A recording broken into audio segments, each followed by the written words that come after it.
time now, I say good evening to you and welcome back to class. We've been talking in this new year and there's been some successes, and it's a good thing because the joy of any teacher is to see that their students are doing really well, and that's it. So for anyone that has already passed, I am happy for them. For those that are yet to write their exams, all the best to you.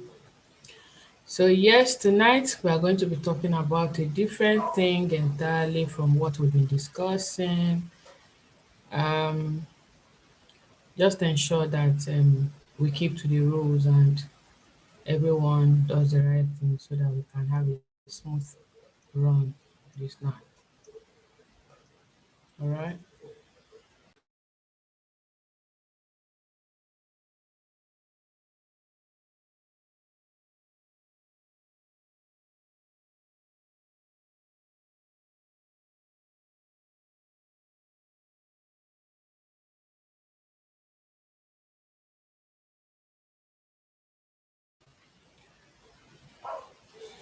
Okay. Sorry. Our church members are coming in gradually. Yeah. So you are welcome. We just admit them in a twinkle of an eye so that we can continue the class as soon as possible. Yes, so I was saying that you're welcome to class if you've been coming, and um, if this is your first time, you're welcome to class as well. My name is Joy Agagwu and I'm still your tutor. So we've been talking about a couple of things about writing tax one since the beginning of the year, and we are still on it. We do know what writing tax one is, and we have been talking about what's expected of you in the exams in terms of writing tax one. Generally, we have discussed the basics about writing tax one, and we have started taking the question types one after the other. I think we have done line graph, we have done bar chart, we have done pie chart, yeah. And we've also done process diagram last week, which is one of the things that I'm very impressed with. I think the way that people who are writing about the process diagram are, are attacking it, the way they are writing on it, the way they are serious, if we attack the other question types like that, we will not have issues at all. So yes, um, for everyone that has written about writing tax one process diagram on the Telegram group, I've gone through them. I was quite impressed with one of them, and for the rest of them, it's okay what you're writing, but I want you to put in several things into consideration. Your timing is very important, don't forget that. And then your number of words, like I said, it should not be too many and it should not be too small. The recommendation is for 150 words, and I've advised us that if we can get up to 160, that is fine. If you can't get up to 160 but you have gone above 150, nobody is going to penalize you for that.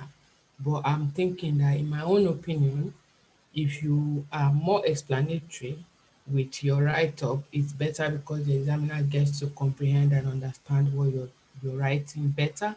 And then also they do know that you know what you're saying, or you have an idea that you're on top of your game. That's what happens. And when you have quite a number of words, that's not too many and it's not too small as well. Not like you're under any obligation or you're finding it difficult to make up to 150 words. Having said that, the general thing about writing tax one, you know that we always go through that before we continue our meeting or our topic or our question type for the day.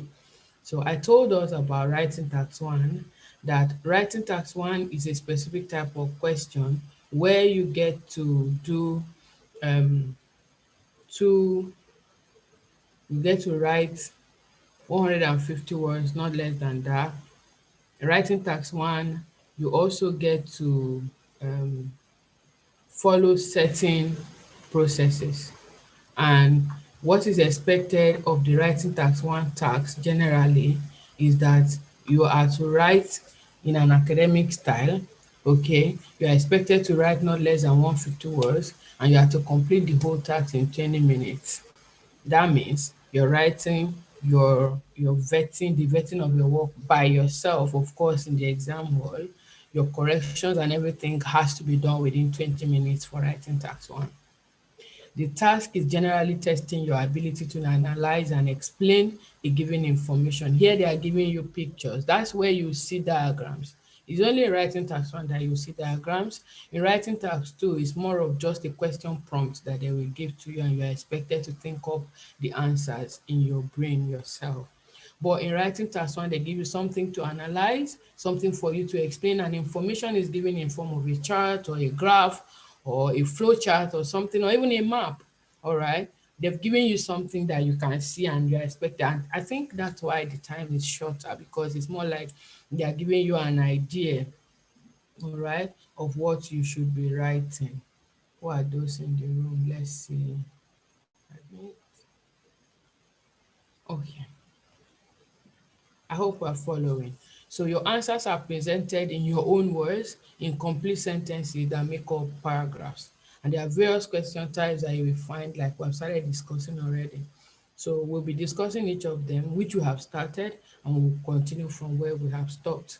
But before we go on, I'd like you to always make reference to the fact that in marking your script, the examiner has what we call the band descriptors.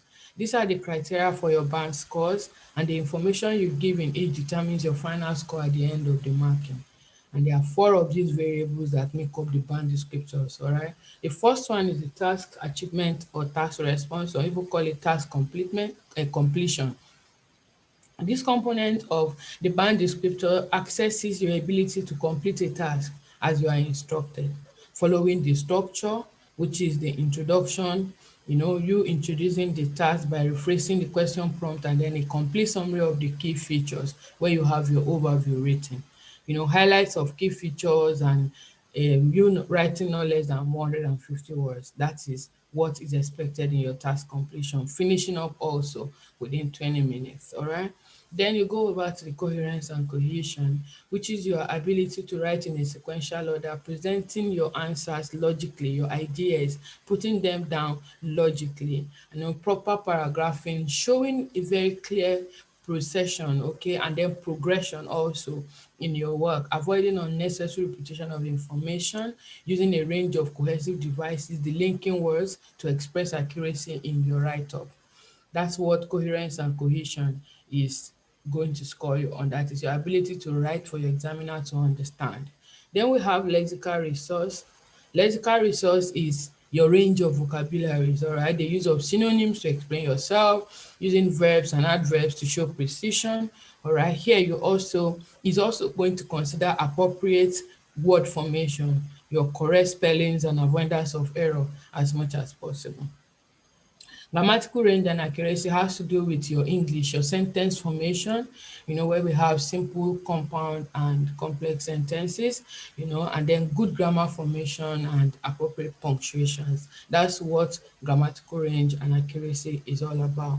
Now, depending on the type of task that you are given, there are different languages, different vocabularies that you are expected to use in expressing your answers based on the question type. Some questions can be based on numbers, some is on percentages, some will give you a unit of meters and, like centimeters and all of that, depending on the kind of variables that you have. And then especially for like graphs and bar chart, it depends on what you have on your y and on your x-axis, okay? And when we talk of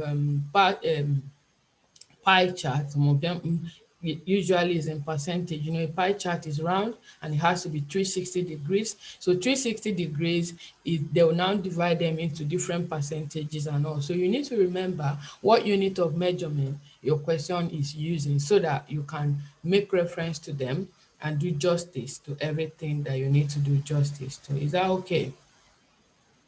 Yeah? Okay. If you don't have your video on, I'm going to take you out of my class. I hope we're on the same page. All right, so having said that, we know generally that the writing task one can either be a change over time or a static one. Change over time when there's a period of time, like you having two different types of maps, and they are telling you the changes that has occurred over a period of 30 years, maybe from 1950 to 1980, or from 2001 to 2031 or whatever, telling you changes that has occurred over time. That's a change over task. It can be in graph, it can be in anything. Okay, then there's the one that is static, which means that it is at a specific period. They can ask you questions, maybe questions like the number of women that are presented to the O&G department of University of Abuja Teaching Hospital accessing antenatal care at a particular period in the month of May 2001. So those kind of tasks, they are the ones that are static tasks. Today, we will be talking about, I'll just briefly go over the structure of the writing task, and then we go to our task for the day. Are we okay? Please do not unmute yourself when you have not been asked to do so, so we are not distracted. Okay? All right. So tonight, going further, we'll be talking about the structure of the writing task one, so that you see how it relates to the type of writing task one that we will be doing today. The structure is made up of an introduction and an overview. All right. The introduction is a paraphrase of the question prompt with an overall statement. That's how you get your introduction. It's one paragraph. Some of you will write your introduction, you paraphrase your question, and then you write an overall statement in another paragraph. It should not be so. When you have paraphrased your question prompt, you put a full stop, start with a capital letter, and that will be your overall statement. Okay, so this makes the first paragraph of the task. All right, here the keywords are identified, and then the statement is paraphrased in your own words using synonyms. I'll keep telling us synonyms. What are synonyms? They are words that are used to express or say another word in a way that it does not change the meaning. So you use synonyms to paraphrase this statement. Paraphrasing the statement in your own English, in your own words, in such a manner that the meaning of the general statement that the examiner gave you is not changed. All right, so the overall statement is what we can now identify, all right, or note on a single glance at the task that you have been given. Those two things will make up your first paragraph. The overview, the information in your overview depends on the kind of question that you have. And today, we are going to bring out two paragraphs from our question type, the question type that we'll be discussing today. So overall, the writing task one has how many? It has 3 paragraphs. Please don't write more than 3 paragraphs so that your words will not be too many, and at the end of the day you fall into the trap of writing too many words and then committing errors, grammatical errors at the end that will cost you marks and cost you your band at the end of the day. Last week we did process diagram. This week we'll be doing flowchart. There's a similarity between flowchart and the process diagram. If we finish on time, we may take another one so that we can finish up with the writing task one and move on to something else. The flowchart is what we're going to be talking about today. IELTS academic writing task one may ask you to summarize, all right, and report on a flow diagram describing a process. It's very similar to a process diagram, but there's a difference because the flow chart has, most of the time, there are arrows and things like that that makes you know that from this stage it goes to this stage. So it's a brother or a sister to the process diagram. Flowcharts may not be common in IELTS exam like pie charts or line graphs, but that does not mean that you will not have them because you don't know what kind of exam you are going to be writing. So the best thing is for you to have an idea here and there of the kind of questions that are likely to come out so that whatever you find, you'll have an idea about it and you'll be able to write and write excellently well. So describing a process may in fact be very easy than seeing like than you describing relevant information in a pie chart or in a line graph. However, you need to know the tips also, and then you need to write a very perfect report that will give you your desired band. So a flow chart is a step-by-step representation of information using rectangles, it could be ovals, it could be diamond shapes, or and then it's something that has to do with potentially numerous other shapes or objects or things like that to define the stages or steps that are involved in a process. We could describe the items in a flow chart by the steps, by the location of the object, by the steps, okay, or by the location of the object. Using the location of the object is where we are going to be describing them like we describe a map. But when you follow the steps, that's when we are going to have all the sequentials like moving from here to there, thereby, after that, subsequently, consequently, like those words that we use in describing our process diagram. So, describing by location, as I was trying to explain to you, may not come out all the time. But when you see it, then you have words like what? Can somebody tell me words that we can use to describe location? Get on your writing pad or I will call your name. Give me words or adjectives to describe an object by its location. Everybody. If you're watching us on YouTube, you can actually participate. It's such a shame that have not been able to come to YouTube to do any serious corrections and all, but I know that your labor is not going to be in vain. Actually, a member on YouTube passed her exams a couple of days back. She has been on YouTube and then she was on my head to be vetting her work, and eventually she has been able to pass. Her video will come out very soon and you people will get to see. So watching on YouTube, I know that sometimes your work, your job, the kind of job you do, the timing and all of that, but I don't think you should be discouraged even though I don't get to vet your work. Just make sure that you improve on yourself from the previous thing that you have been able to write, go to move to the next level, So yes, you will be fine at the end of the day. Yeah. You can also write yours. You can write yours. Okay. If you're on YouTube, you can write yours. I've seen on the left side, close to the top, at the top. Okay. All right. Is it just one person that is writing? Mary Folorunsho, give me words that I can use to describe objects by their location. Adjectives to describe an object by its location.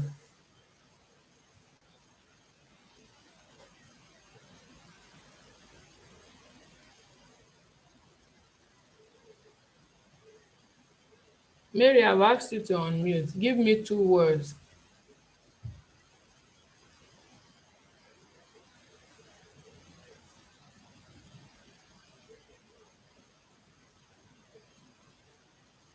Mary, I'm not hearing you. I've asked you to unmute.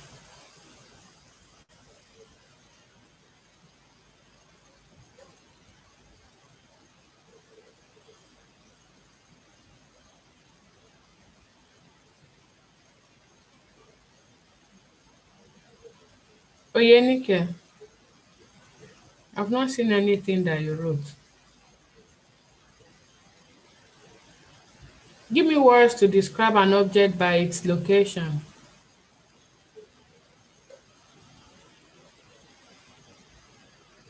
Good evening, ma. Good evening. Yes, ma. North side, east, north, west, the four corner of the. I'm not really sure. I'm not sure, ma. Okay. Yes, ma. One very good quality you need to have as a nurse is that you should be assertive and be very, very sure of whatever you're saying. Confidence. will help you to build your competence when you get to the United Kingdom. I'm talking about location, and you know about north, south, east, and west. Those are ways you can describe something, whether it is located on the north, located on the south, located on the west, or wherever. And here you are saying you're not sure, you're not able confident of saying anything.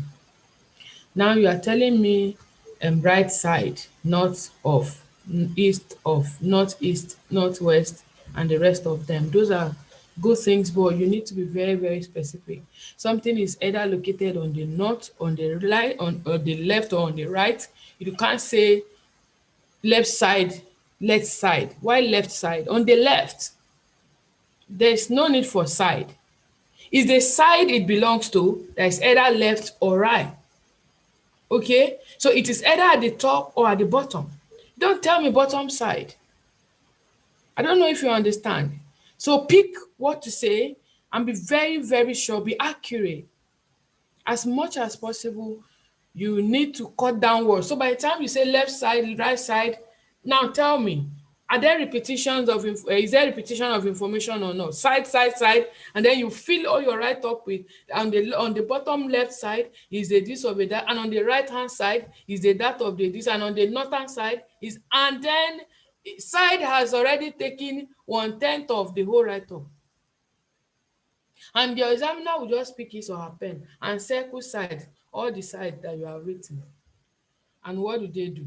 Everybody scores band 9 in IELTS. When they start looking for what they are looking for is when they will be removing marks. Do you understand? They'll be removing marks for coherence and cohesion. Okay, she scored 3 there, 3 plus. Another one, this whole work is not even complete. Okay, I give her 2/1. This, I'll be 1/2. Don't mind me. So you need to be very, very, very, very careful. Okay, you need to be careful. So on the north, on the left, on the right, those are descriptions. Those are words, adjectives, things that you can use to describe an object by the place it is located, isn't it? But here, by virtue of this lesson, I mean, for the purpose of this lesson tonight, we will be talking about, I'll give you words. If you like, write them down. Your left, your right, everything is correct. Okay, so in addition to that, when something is located, now, can you all see me? This my 2 hands. Where is my right hand located? My right hand is located on the opposite side of the left. Am I correct? Yeah? So if you are describing two objects, you can say opposite each other. Do you understand? Located on the opposite side of the classroom is the staff room. You have described these two things. So the examiner knows that if there's a staff room on one side, then there's what? There's a classroom on the other side. So opposite each other is a way to describe something. And then when you have something on two parallel sides and one is up but the other is bottom, is on the bottom, what do you say? How do you describe those things?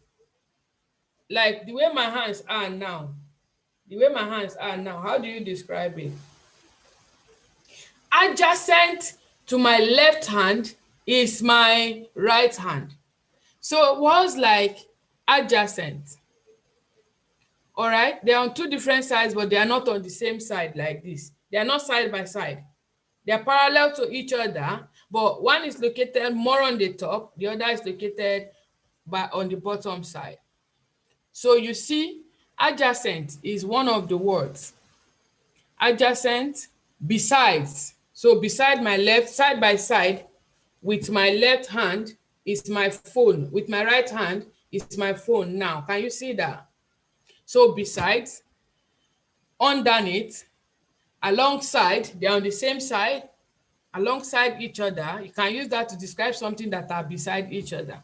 All right, they're on the same line, on the same queue, and they are parallel, alongside each other. So alongside is one of them. The word above, When you have underneath, what do you have? Beneath, isn't it? When you have above, what do you have? Under. When you have between, you have equidistant from. You have in the middle of, that is the medial. In the middle of, on the right of, on the left of, etc. Those are the things that we can use to describe an object by the location that they are found. Now, when you're explaining the process of an action or step in the process, words and phrases like one, consequently, eventually, to, excuse me, in order to, as a result of, because of, they are used for your precision. So for describing the steps in the process of a flowchart, you can use some of the vocabularies in a process diagram if it matches the purpose and produces sentences that are grammatically correct and they make sense for you to score a good score, to have a good mark in your grammatical range and accuracy. Now that we know what steps in a process is, we know what a flow chart is. What are the steps in writing a flow chart? You know, I keep giving us steps in writing all of this because there is a particular order that I want us to follow. A particular order that I want us to follow. So what do you do when you're writing your flow chart? How are you supposed to um behave, or what are you supposed to follow?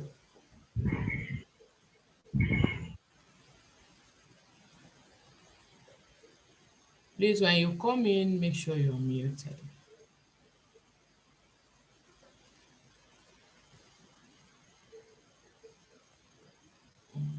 Wait, let's see me out. Okay. Just come in and ensure that you're muted so that we can all have, we will not be distracted. We can have. So I was explaining to you the steps that you should follow. First of all, you read and understand the question. Read and understand the question, then underline your keywords. Read the question, underline the keywords. Then you need to check what words you can use to paraphrase. So you paraphrase keywords where it is possible. Label any unlabeled part. If you find any unlabeled part and you know how to label it, you have an idea of what to write there, you label the unlabeled part to make your report easier as you go along. Identify a logical start point. You know, I told us last week when we were doing the process diagram that you need to identify where you're going to start from, where your midpoint is and where your end point is, so that your first paragraph will start from your start point and then to the midpoint. You gather them, you arrange them, you group the data on that part, and then write your first paragraph for the overview. And the other part is now from your midpoint to the end point. That's where you will have your second paragraph. That's a way of grouping your data in writing task 1, flow chart, and process graph. Identify a logical point, identify an end point. I've explained that to you all, yeah? Then you need to count or know the number of steps, the number of charts that are there. Okay, the boxes, there could be rectangular, there could be triangular, there could be diamond shaped, whatever shape, different shapes. Sometimes they are round, isn't it? They are oval. At some point, you can find such questions. So you need to number the steps that are involved. You need to know how many are these steps. This is because it will help you in your overall statement, and it will also help you to ensure that you don't miss out any step. Okay? Then you go ahead to write your report. Go ahead and write your report and proofread your report before you submit your report. For the other ones, we discussed line graph, the structure of the line graph. How should the line graph be? We talked about it. We talked about that of the flow chart, which I have just, the process graph, which I have just explained. Now, your flow chart. What is the structure of a flow chart?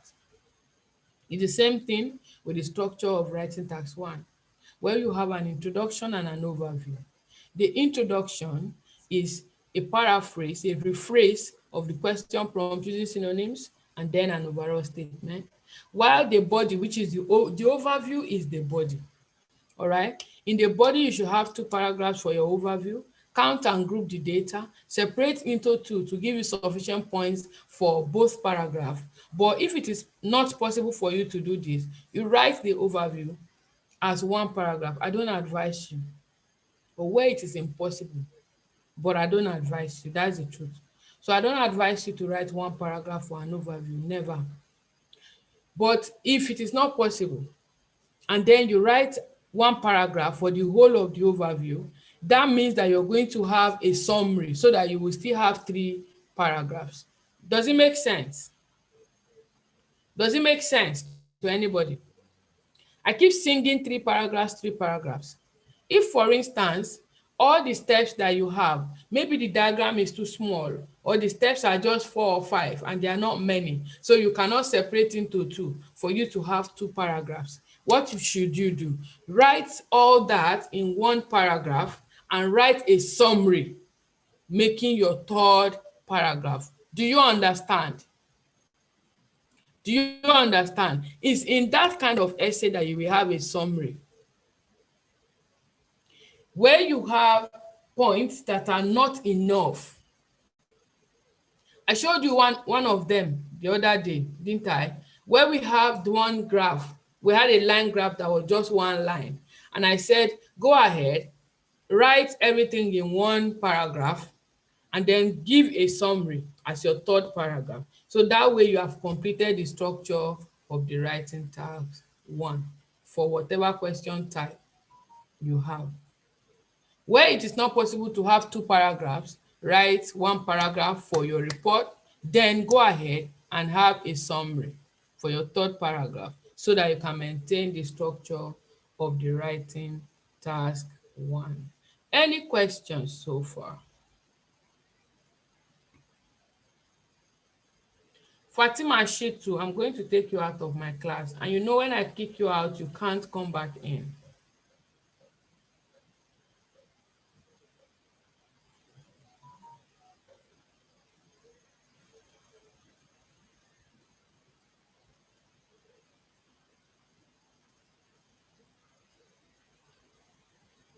I'm waiting for your question. Good evening, ma. Good evening, lovely. Concerning the last statement you made about a summary, in case we can't write 2 paragraphs in our task 1, doesn't mean we still have to write an overall after the paraphrasing of the question prompt? Write an overall. Of course, of write course. So does it? Are we Your not going overall, to? it's Are we not a not repetition. It's not repetition of information. Okay. The summary you are writing is a summary of the process. You are writing a summary of what you have written in writing in your 2nd paragraph, where you cannot get the 3rd paragraph from. What you do you know what it is to summarize? How do you summarize? Just for you to have 3-4 lines, but make sure you have a 3rd paragraph. You will only summarize the information that you have given before. Remember, you're using synonyms, so you're not repeating your words. You're not repeating your words. Okay, ma'am. All right?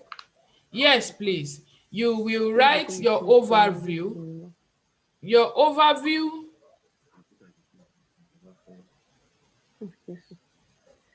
Where is this noise coming from? I can't even see.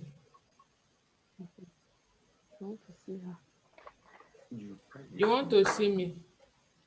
You want to see me, Abby? Yeah, I'm already seeing you. Anyway, so I was saying that your overview should have 2 paragraphs. But if you can't have 2 paragraphs because the diagram you have is too small, maybe it's just about 3, 4, 5 steps, and you think that if you divide it into 2, the paragraphs will be too short. Write everything in 1 paragraph, then have a summary. It's rare for you to have that kind of question, but if you come across it, please, this is what you should do. It does not affect your overall statement, because your overall statement, you are not discussing the steps that are in between. You are just giving me an overall statement of what you can see in this diagram. Do you understand? So please write a summary of the steps and make it 3 paragraphs, which is the acceptable structure of the writing task 1. Any other question? Any other question? If there's no other question, then get on your writing pad. Before we do this task, listen. You must write if you are in this class. You must write. So I want to see 1, 2, 3, 4, 5, 6, 7, 8, 9, 10, 11, 12, 13. 13 different answers here. Now, you can write in your book, because I discovered that when you are typing on Zoom, for some it gets to some point and it cuts you off. You can't type beyond certain whatever. I don't know, that's what some people have complained about. Write it in your book first of all, so that you can type it conveniently. Number 2, write your time. If you spend 15 minutes writing it, it's perfect. If you spend 20 minutes writing it, it's a bit fair. You should not finish your 20 minutes writing the task. You should at least have 1 or 2 minutes for you to go through your work, so that you can dot your I's and cross your T's. Read your sentences and see where you need to put an ing somewhere. Okay? So that you can correct yourself. So please, everybody in this class is going to write. If you know that you're not ready to write, just exit the class yourself, because if I take you out, you won't be able to join. But if you exit, maybe you'll be able to come in again. You will write in brackets the number of words. Count your words and write it in brackets at the end of your work. So the last line of your work should be your number of words in brackets. Okay? I'm going to leave the question on the screen so that you all can keep seeing it. Do you understand?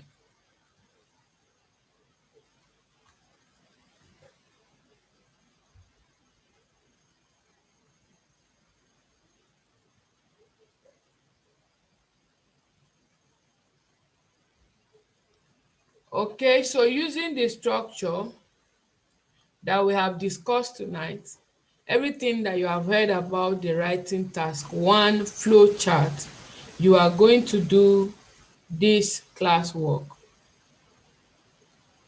Let's see how much we understand what we have been teaching. So I'm going to be sharing my screen with you, and you have all in all 20 minutes for your task. Your time starts when I want it to start.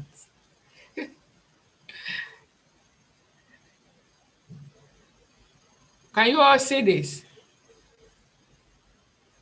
You can see my screen in your hand?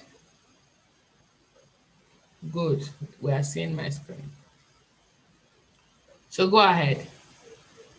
Your time starts now, and you will stop when it is, this is 7:41 by my time. When it is 8:02, that's your 9:02, then we will stop. You can start writing.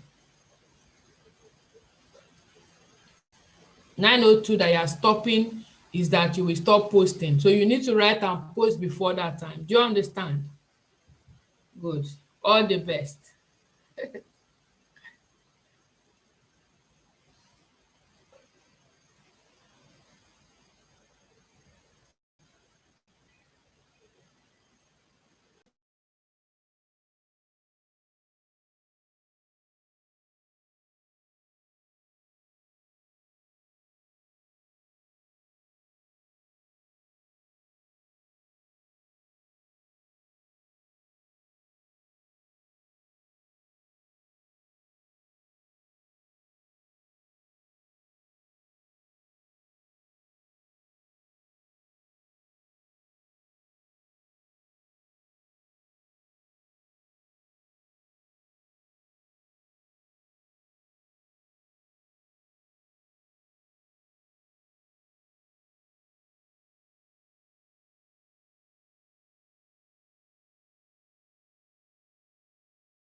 Time up. Time up.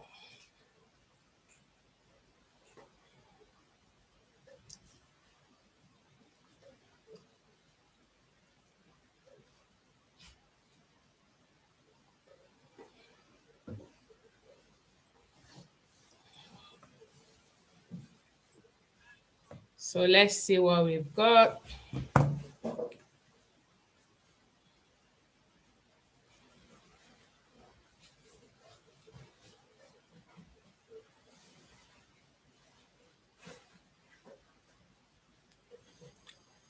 What do we have?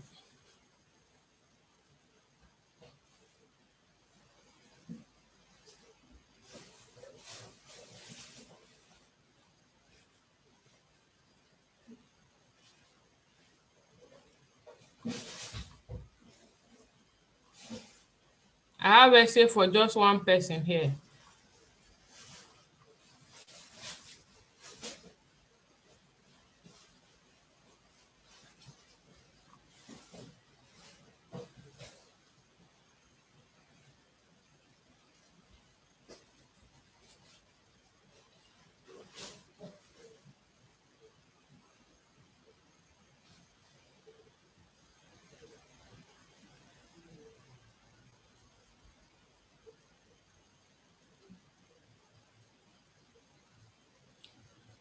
Mary.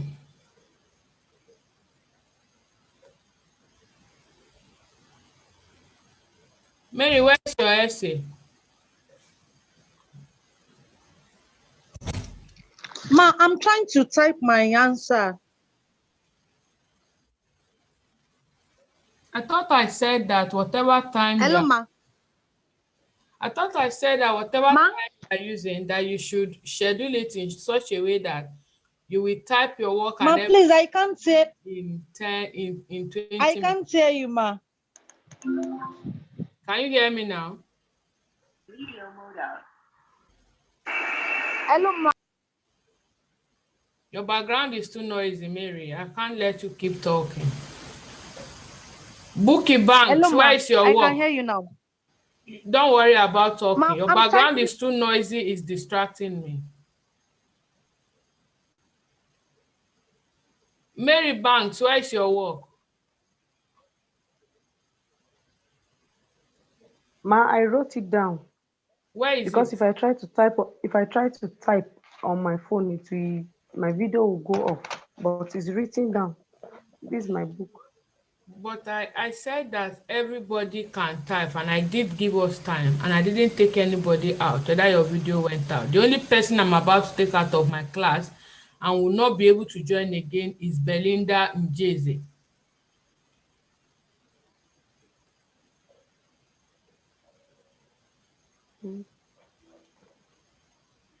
I can read it for Hello, you. ma. Hello, ma. I'm No, sorry, no I can read problem. it for No you if you don't problem. mind. No problem. Sorry, ma. Good evening, ma. Sorry, ma. I'm still typing. I've written it down, but I'm trying to type it out. Ma, please, I'm also trying to type it out. I wrote it down. Who else has written and is trying to type?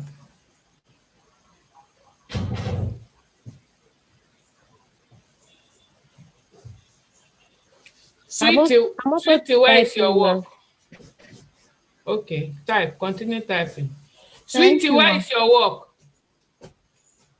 Ma, I've typed, but I've not been able to create paragraph. I don't know. I can't find the button for paragraph on my phone, like to take it down to create another paragraph. I've been trying to do that. That was why I couldn't post my work in the last section. So I don't know. Is it a new That phone? Is it a new device you got? Yes, yes. Yes, ma.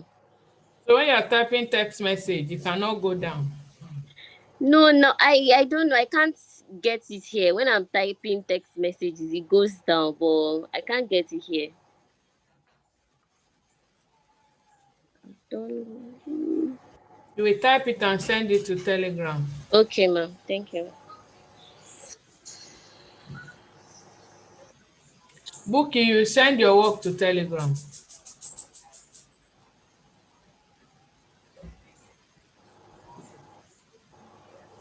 Okay, so let's walk by what we have tonight. So, over to the discussion.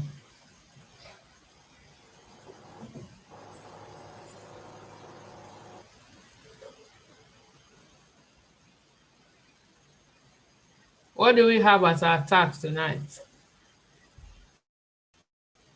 We have a flow chart. Okay, a flow chart. The flow chart illustrates the production of colored plastic paper clips in a small factory. The keywords there: illustrates, flow chart, production, colored, plastic, clips, paper clips, and factory. Small. Write a report for a university tutor describing this process.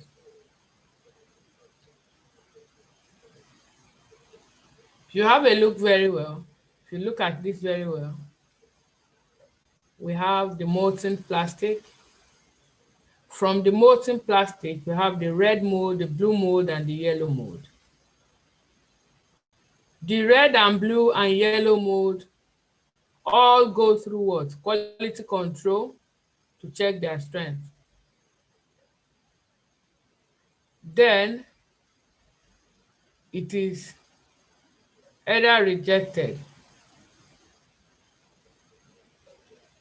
and if it is rejected, it does not continue. But when it is not rejected, it goes through and is sorted by hand.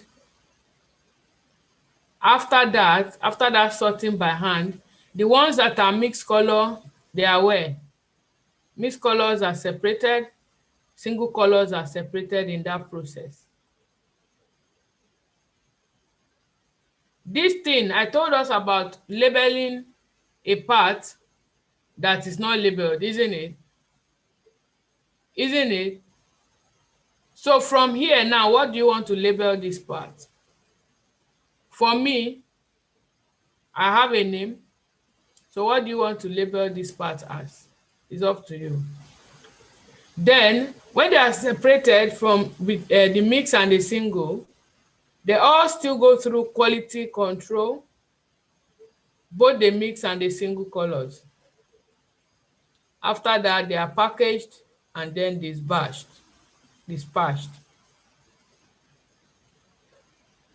There's something here that goes in at this level. I will read your report.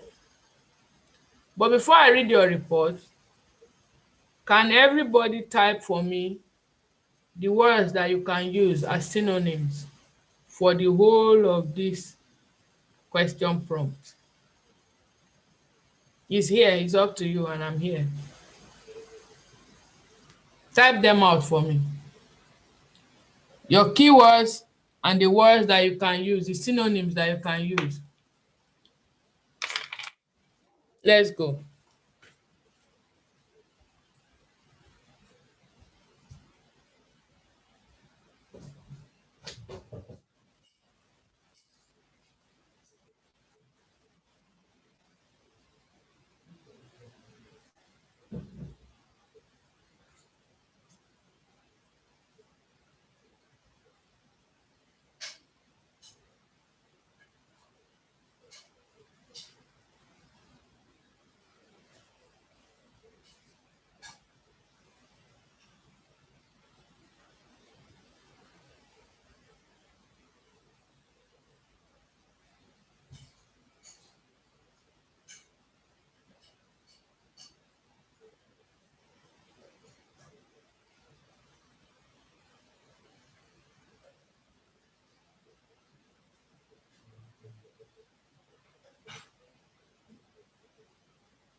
Who was that?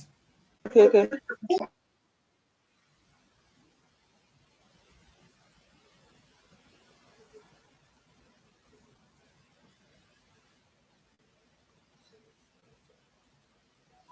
Thank you very much. I can see them. Production, manufacturing, flowchart, the picture, illustrate the pictures, production. Good.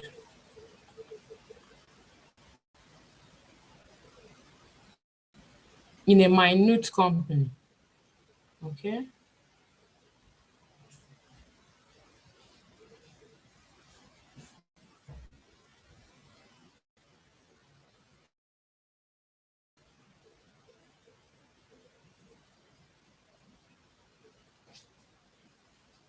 Illustrate shows.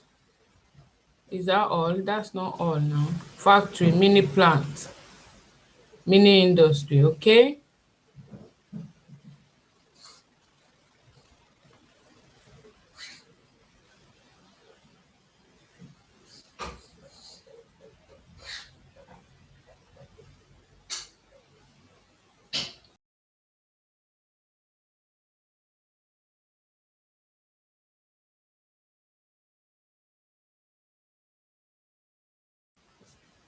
Okay, that's good.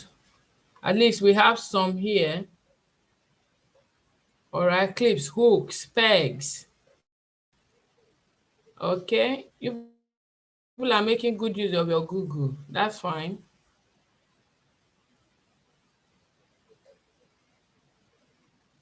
Mini factory. I like mini factory.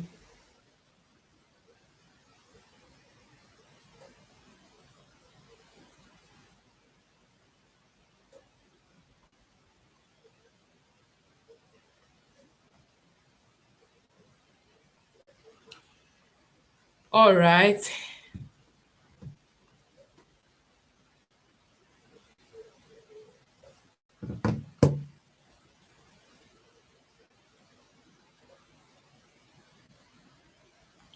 So let's go for the correction then.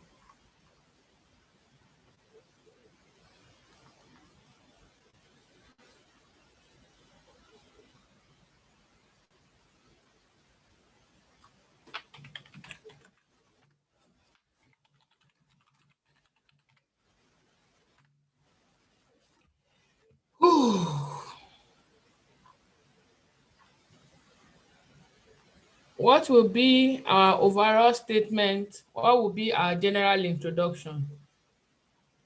The given picture depicts the manufacturing of what? Colored. Is there any word you want to change color for?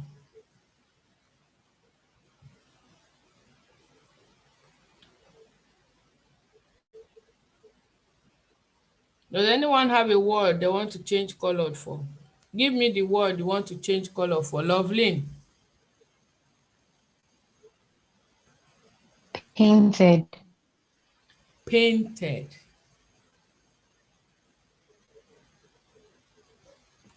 So what was your own introduction? Read your introduction for me to hear.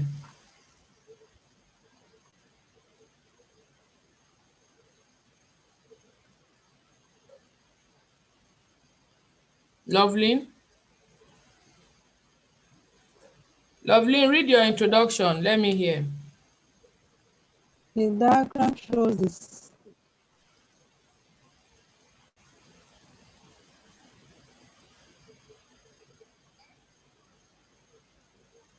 The The diagram. flowchart describes the process involved in manufacturing colored plastic paper clips in a small factory. I thought you were going to change the clips. We saw some words, pegs, hooks. They are clips. They are words that can replace clips in this context, okay? Okay. So overall, what happens overall? How many steps do we have here? There are about 10 steps involved. Okay, and then they are all made from what? From the molten plastic Multi-plastic to packing and dispatching of paper clips. to the consumers or whatever, or to the market Okay. or anywhere at all, Okay. whatever you use, as long as it shows that it is distributed and it's being dispatched, then Okay. you are correct. All right. So Okay, there are ma. about 1, 2, 3, 4, 5, 6, 7, 8, 9. Did anybody label this? The part that there was no label. I didn't label mine. You didn't label it. Yes. Okay. That's fine. There's no problem. There are different steps, but you know that in this particular one, it's not going to be talking about steps, but stages. Okay. You know why? Because this is one step, one stage of molten plastic. These three things are all from this one step. Okay? So it's either into this or this or this, and then it goes to this, and it's now all sorted, and it moves over for control checks again. So the first control check is for the strength, while the other control check before packing is what? Is checking the color mixtures. It's checking the color, where it checks the single colors and the mixed colors. At the initial stage, it was checking for the quality, the strength of the yellow, the blue, and the mold, and the red. All right. So overall, there are several steps that are involved. If you don't want to mention them, it's up to you. But there are 4 main stages in the production of these plastic clips in that minute industry, minute factory. 2 of the steps are actual preparation for the clips, while the other 2 are control steps before they are sent out. If you check very well. Now, there's no rule as to what your overall should look like, but that there are things that you must include in your overall statement, where you're talking about the stages involved, and if it's for maybe graph or bar chart or whatever, then you're talking about the most significant, highest and lowest, or who won. If it's a match between 2 people, for instance, something like maybe one started off slowly and then increased, or one started off with a high mark and then went down later. Those are the 2 things that you need to pick. For a process graph, for a flow chart, I told us last week what we need to pick for a process graph. Is about the same thing for a flow chart as well. The steps that are there, okay, they are part of the first your overall. That's the first paragraph that you're writing. The steps, the number of steps, and if there's any serious thing you need to do, like number of steps, equipments that are used, materials, or where they started and ended, where we have the molten plastic, wherever, and then up to the last one was where it was packaged. In this case, to begin with here, the molten plastic is poured into 3 different molds depending on the color that is required, where we have colors red, blue, and yellow. Consequently, a quality control machine will check for strength Plastics that are unsatisfactory, they are rejected. And then in the third stage of this process, the clips and their store, they are all now sorted by hand into two different groups, which is the mixed color and the single colors. Furthermore, I can cut my sentence from there. Are you getting the point?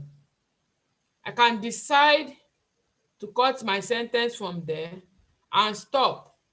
So I'll now go furthermore after my the quality control and they are sorted.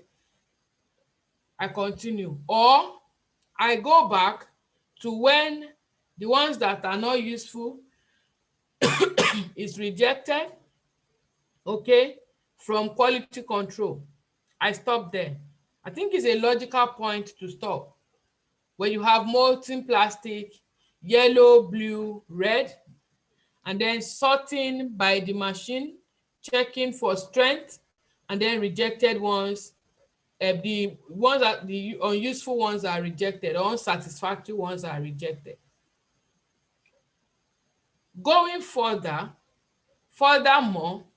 after this, the next step in the process is, I'm telling you the phrases that you can use, the words, the adjectives that you can use here. Following quality control or strength control, it is then sorted by hand into two different colors, where we have the mixed colors and the single ones. Both of them individually undergoes another control, but this time around, what is it looking for? It is color mixture. After that, it is now packaged for dispatch.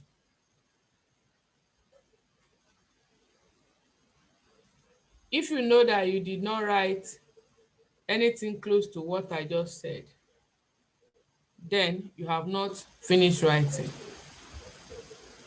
Okay, so there are two checks. All in all, me, I have grouped them into 4 stages. And my first stage is the beginning, where the molten plastic is sorted into different colors. My second stage is where the molten plastic is sorted into different colors and they undergo quality control for the strength, for check of strength. My next stage will be sorting of these things by hands into mixed and single colors. After this stage, I will go over to quality control for them again the second time. My last stage or last step will be packaging and dispatch to the consumers or to the small industry. It says that it is made for them. They are now packaged and dispatched to the markets. That's finally. So let's read and see if we can make any corrections from your write-up. The flowchart shows how color rubber paper clips are made in a mini industry. I like the word mini industry. Okay, factory industry, mini, small. Overall, there are about 9 steps. Okay, if you are using steps, it's fine. But why not, when we talk about grouping, you and I know, let me look for the picture again and show you. Can you all see my screen now, yeah? No, you can't yet. I need to.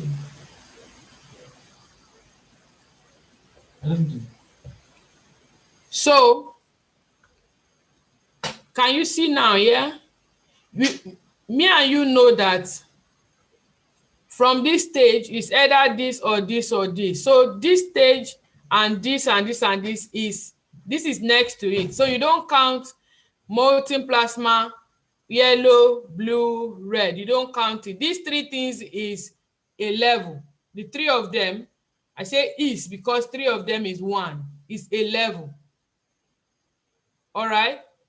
Because it is either into this or this or this. I'm seeing your hand. I'm coming to you. So from this stage like this, from this level like this, it now goes for this one. And anyone that is rejected is the one that is not good. The one that is good proceeds to the next. And you and I know that from this stage to this stage is either is this or this. So this one like this is one.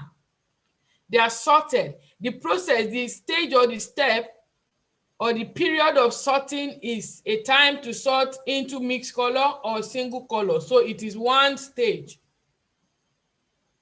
All right. Then quality control for the checks of these colors, and then packaging. That's to me.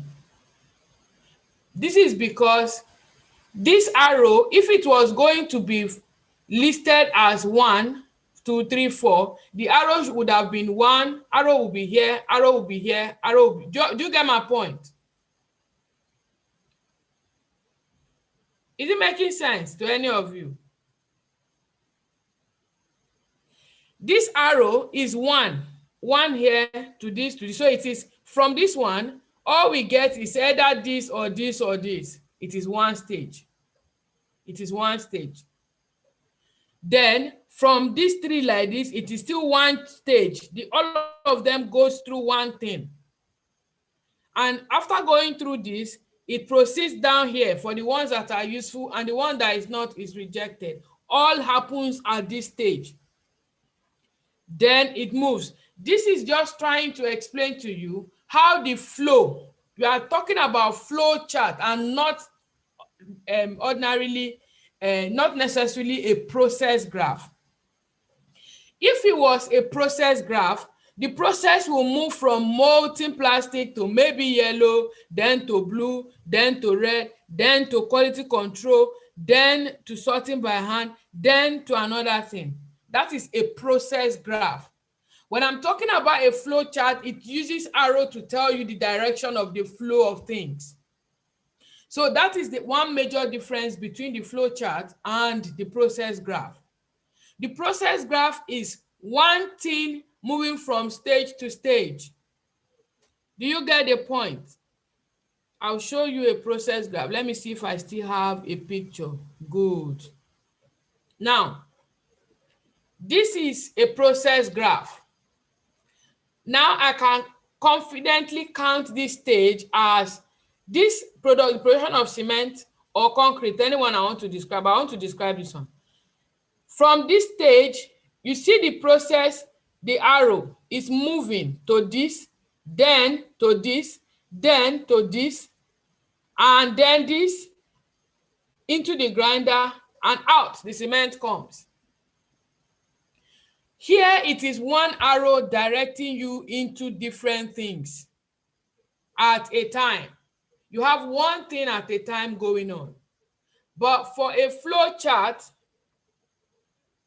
you have several things at a time, like 3 things from this stage. 2 things from this stage, you have this and we have this.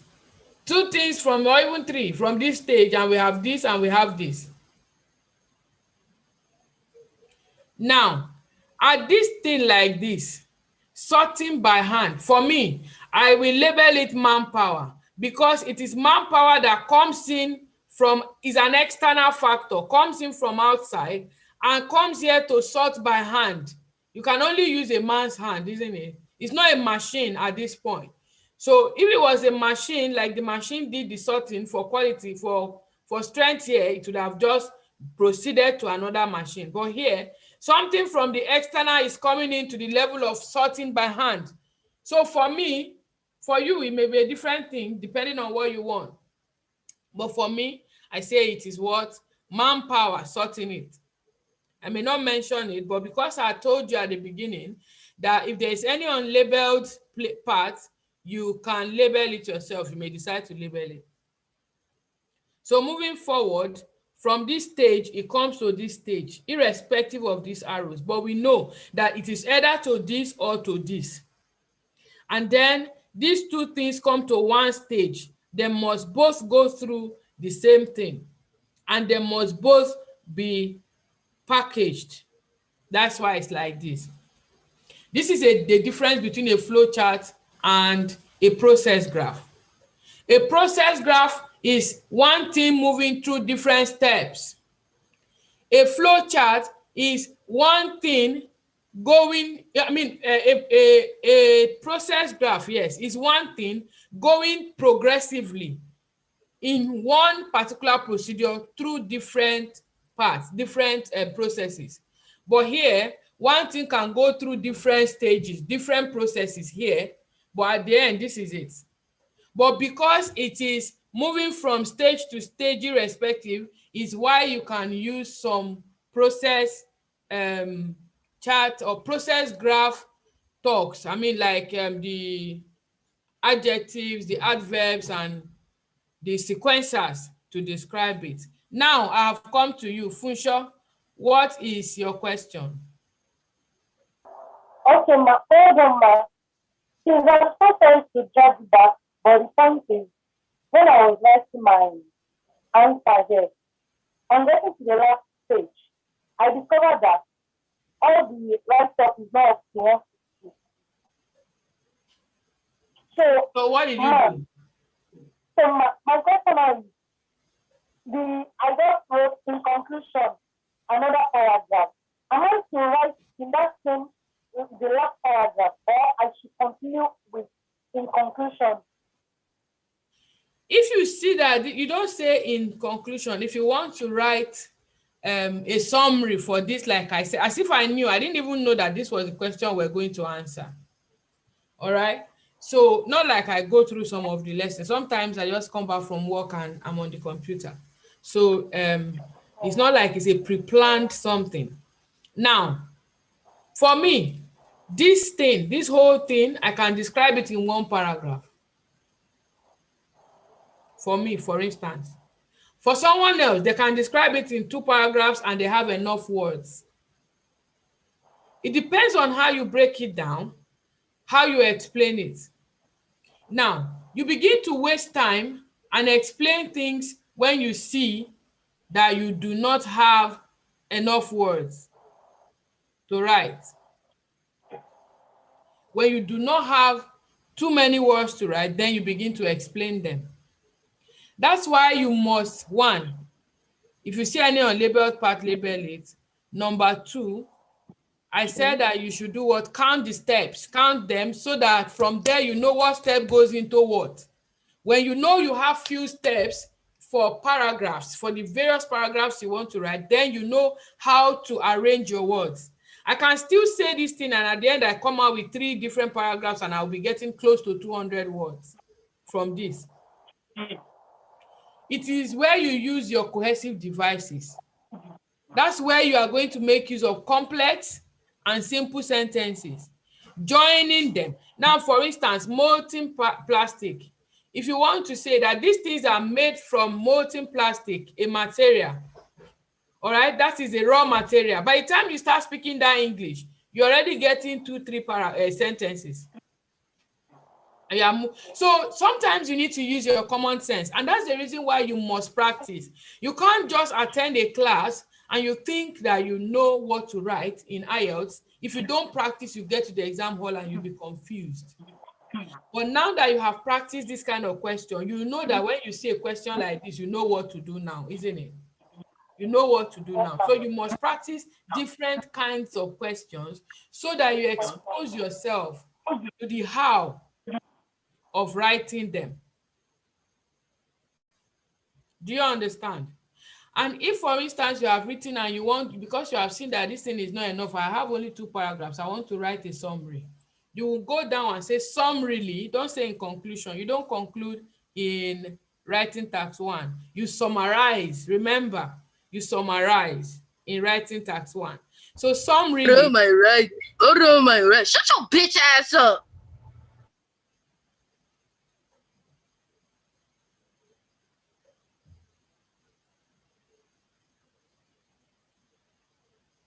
Can you hear me now? Okay. So you summarize. You summarize. Some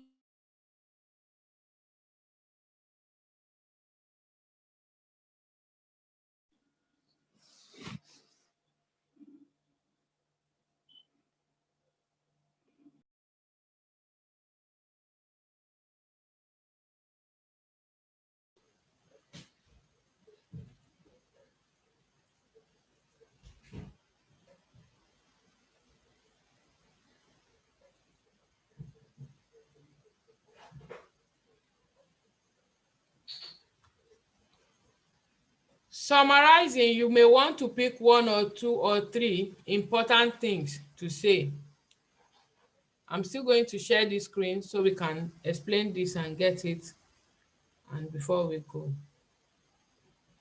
So if you have written one paragraph from all of this and you need to write a summary for your third paragraph, you can come down and say something like, summarily, colored clips are made from molten plasma, molten plastics, all right, going through different stages and control checks, initially for strength and then sorted by hand, and finally for color checks before they are sent. So you just pick and pick and pick. Do you get my point? That way, you are not altogether repeating information, but you are giving a summary of what has happened in your second paragraph. That is what happens in your writing task 2. In writing task 2, you have written your first paragraph, which is your introduction, where you have your specific statement and your general statement. And then in your conclusion, you have picked the points from body paragraphs 1 and 2. You have summarized them in your conclusion. That's what you're doing in your summary for writing task 1, where a summary is necessary. Mary, do you understand now?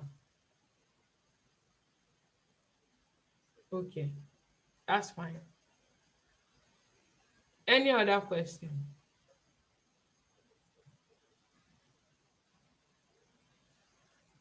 When we say you should write, it's for your own good, so that as you write and you see what you are able to write in those few minutes, and then correction is made, they may not correct your work particularly, but you can, at the end of the day, correct yourself from what was discussed.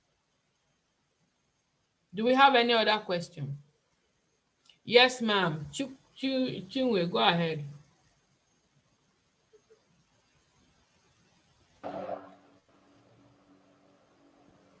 Okay, ma. My question is concerning the unlabeled part. I don't know whether you said something about it. Are we going to just ignore it? If you like, you label it. For me, I labeled it and I said it is manpower. Please, before you ask questions, ensure that your background is quiet, so that when we unmute you, others will not be distracted. Okay, I said that you should label any unlabeled part if you can, and I did label mine. The stage of sorting by hand is manpower. Yeah, that one was not done by any machine because they said it was sorting by hand at that stage. So, and there was an external force based on the use of that arrow. You could see the arrow. You could see this arrow, yeah? Can you see it? And there's a question mark here.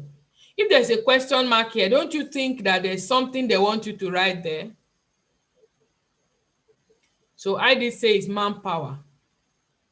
Manpower, because it is man's hand that will sort these things and not machine. Machine has done the strength check, the strength check and the color checks. But to pick them one after the other needs to be done by hand, and it has to be done by a human being or a robot. And that is manpower. So I've decided to label my own manpower. That way, you should also link whatever you see that is unlabeled. the arrow, whatever you think, let your brain be open and be very, very, like think. All right. Then you can write something there. So by seeing this question mark here, I feel that they want me to label it in this exam. That's why I've put something there. Yeah. Any other question?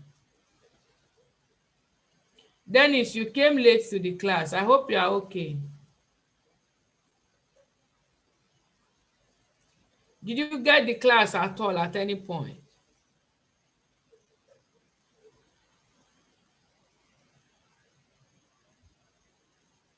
I asked you to unmute and you have not unmuted. I can't hear you.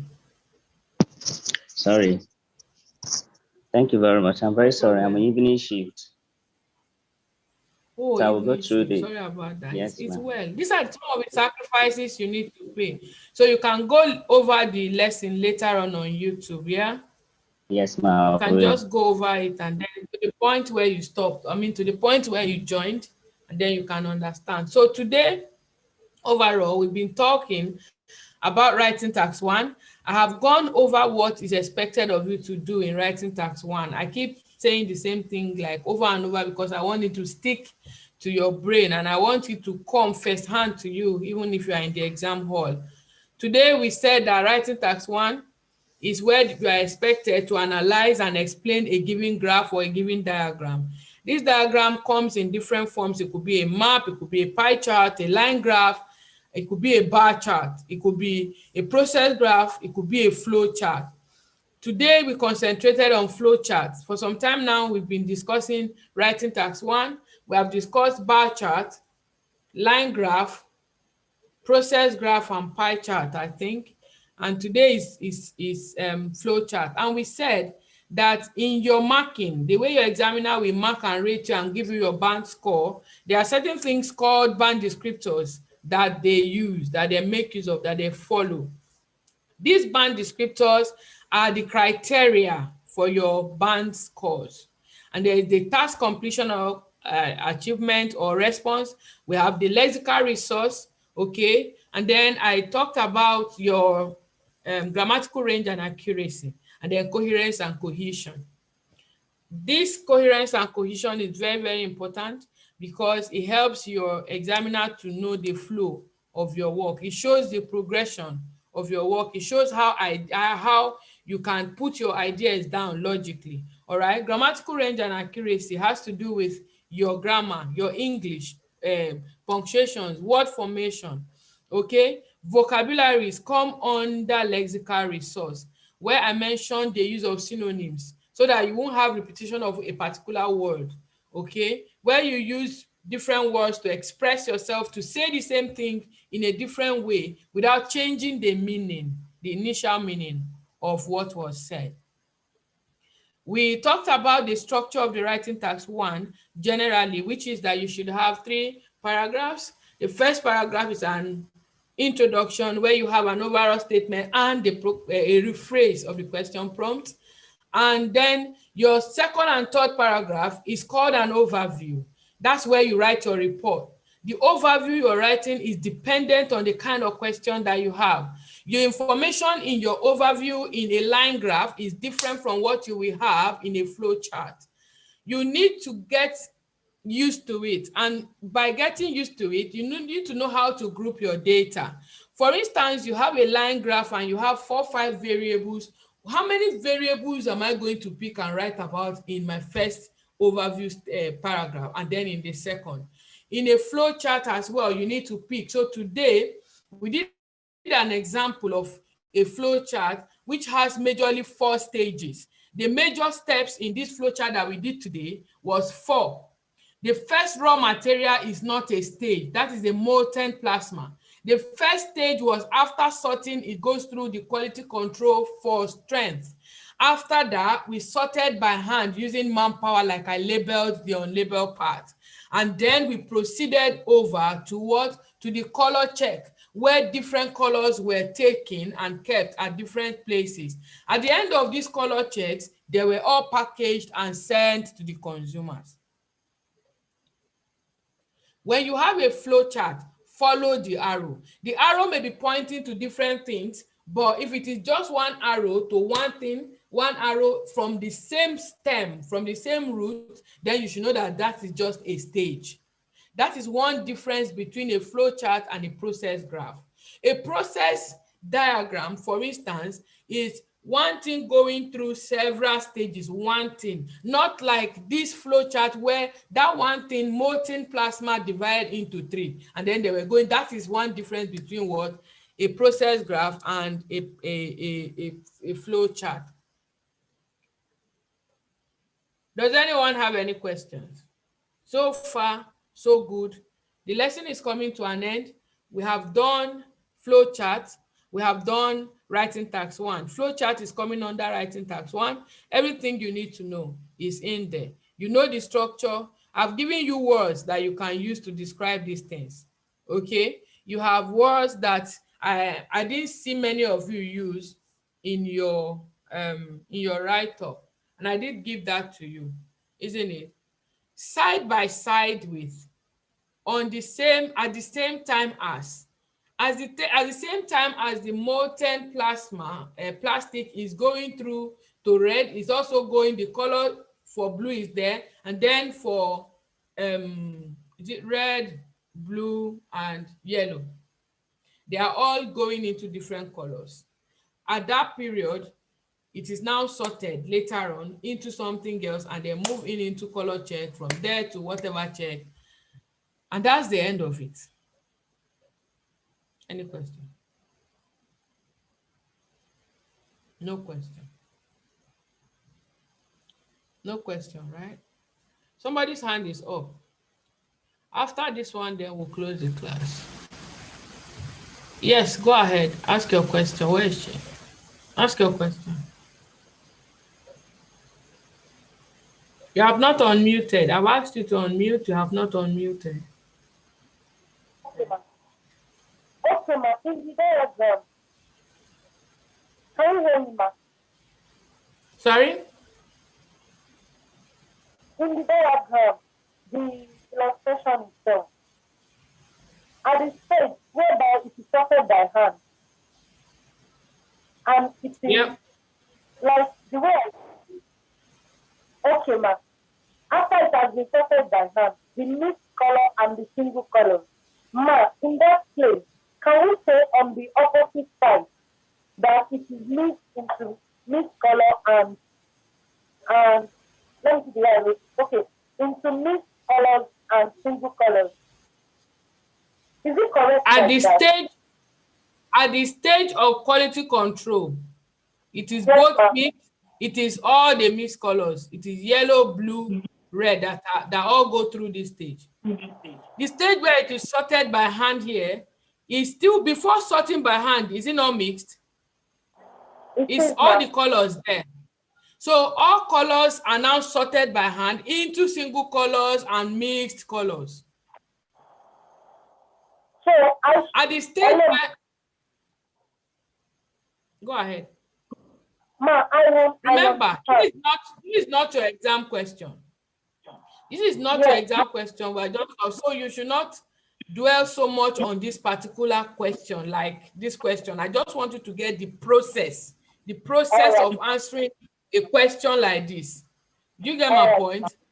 You just need to know the process, the ways of answering it. Not that this is not going to be your exam question. I'm not sure. I don't even think so. It can't even be your exam question. So don't cram this question to the exam hall. I mean, cram the way of answering this question to the exam hall. And you get there now, you see another question. You say, but no, Joy said this is the way it should be. I want you to get the logic behind answering this question. I want you to get the understanding of how to tackle this kind of question, so that irrespective of what is coming, maybe the next one that will now come will be how to make amala from yam flour. You will now know the stages, how they go, how you are supposed to write it. Do you understand? Yes, ma'am. Does that answer your question? Yes, ma'am. Okay. So in the absence of any other thing, I'm going to close this class. Any other question? We're ending the class. If you watched us on YouTube or you're watching us on YouTube, just to let you know that for now, I may not be able to solve or come there to see what you're writing or respond to them, but I will try my best. It's easier and better for you to be on the Telegram group where you can also write and we go through. When I see any Telegram write-up that is spectacular, that is beautiful, I comment on it.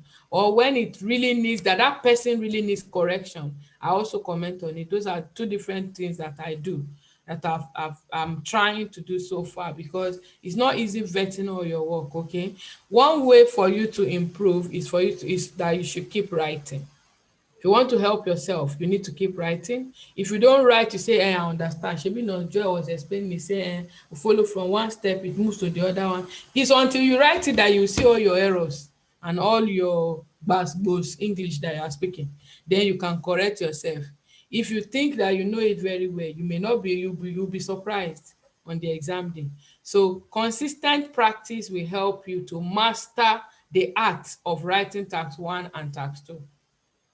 I know in a way writing tax is recognized as about like the most difficult in the IELTS module. Some people say it's reading, but even the NMC, they know that it is writing. That's why they reduce the score for writing to at least 6.5. Okay, so you need to improve, you need to help yourself. Unfortunately, it's only you that can help yourself. Really, nobody can help you. Somebody cannot open your brain and put their own knowledge, and nobody can write for you. In the absence of any other thing, I just like to say thank you for joining the class for today.